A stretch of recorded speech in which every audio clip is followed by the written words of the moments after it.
Welcome back, everybody. So today I'm going to show you how I'm building my high FOC arrows. So I have the Gold Tip Hunter 300. These are great arrows. I ended up going with 300, and my final weight up front was 300 grains. So this is the Ranch Fairy Extreme test kit from Ethics Archery. Tips are awesome. I like these. So I ended up using the stock inserts with the arrows just to find where I was going to hit. Got my bow all set up with it. I was shooting a bear shaft, and my arrows are 27.5 inches long. So the final weight is going to be like 560 or just under 560. I wanted a little bit more, but now that I have this weight, I can go and test beyond that. So what I'm going to do is I'm going to show you. So the way I got it was I used hot melt in these carbon arrows. Normally you use hot melt in aluminum arrows, but it was just testing this out just to get where I want to be. So I'm going to be shooting 200 grain tips with 100 grain gold tip brass inserts. These just came in the mail for me. So let's get started, and I'm going to show you how I'm doing this. All right, so there's still a little bit of the hot melt glue in here. It's just crud in there. So I'm going to use a brush. Just pull all that out. Yep, nothing's in there. So the other thing is I want to square up the end of the arrow. So I'm going to use my arrow squaring tool.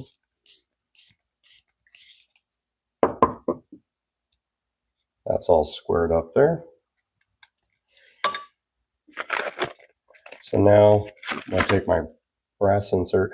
So when I used to work at Dick's Sporting Goods, I would see people just, the workers and the associates that I worked with, they would just load either 5-minute epoxy on here and just cram them in and then be all set. And then I would have customers come back, my inserts came out. So I'm going to show you the proper way of putting the glue on.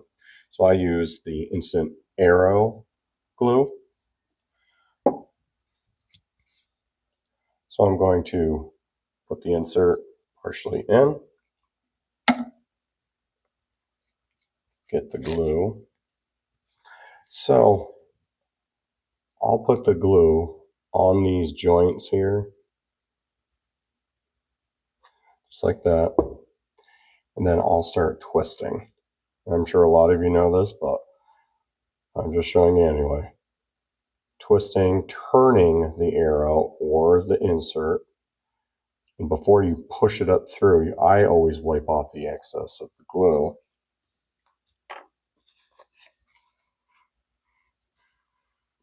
So you get a nice clean finish. Then push. Problem is now, I let it sit too long, so now it's stuck. All right, and we're back. So yeah, it got stuck in there, partially in. So what I ended up doing was I put a drill bit in the back of the arrow. I took the knock off, put the drill bit down, and you want it just to slide in, not bounce around.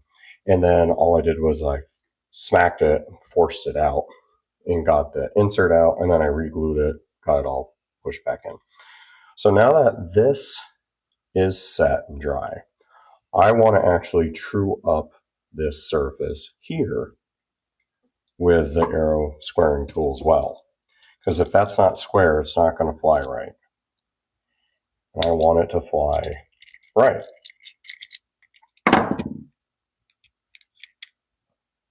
So I'm going to spin this around. This is for aluminum, or the it's got a little cutting surface right here. So now I'm going to take my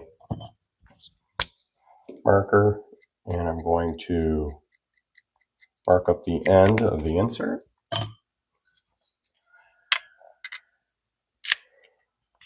And I'm going to true it up. Now these should be true. They should be. But it's coming off very slowly. And my jig might actually, the head might need replacing because this thing is old. It's worn off. So now we will put the broadhead on. Or we can put the field tip on, but I'm going to put broadhead on. So, broadheads that I'm shooting. The new Crimson Talon cleavers. They say they're new, but I think they've been out a year or two. These heads are freaking awesome. And I don't have a spinner to check to see if they spin right, but they're trued up. I think they're going to spin just fine. And everything that I've seen on them, they are deadly broadheads. And I went with a single bevel because I wanted it to do the maximum damage when it went into the animal. So there you go. So that's my arrow build. That is the high FOC arrow build that I was going to be doing and showing you. And yeah, these are going to be great. So I'm going to finish this set up of arrows. I've got a dozen. I'm going to be finishing those up. And yeah, I'll be ready to take them hunting. All right, guys. Well, thanks a lot for coming along on this, the arrow build. I'm really excited to shoot these. I think these are going to be seriously awesome this year. I believe the single bevel broadheads are what you want to use. You know, they have the bone breaking ability, and they have the ability to stay sharp as they hit and go through the animal, break bone, and then come out the other side and still be razor sharp. I'm curious on how these Crimson Talon are. I've heard a lot of good things about them, but I want to test them out for myself. And I want to get them all in the strop and get them really nice and sharp. Even though they say they're out of the package extremely sharp, I want to make sure they are. So, until then, thanks a lot for watching, and I'll see you guys on the next video.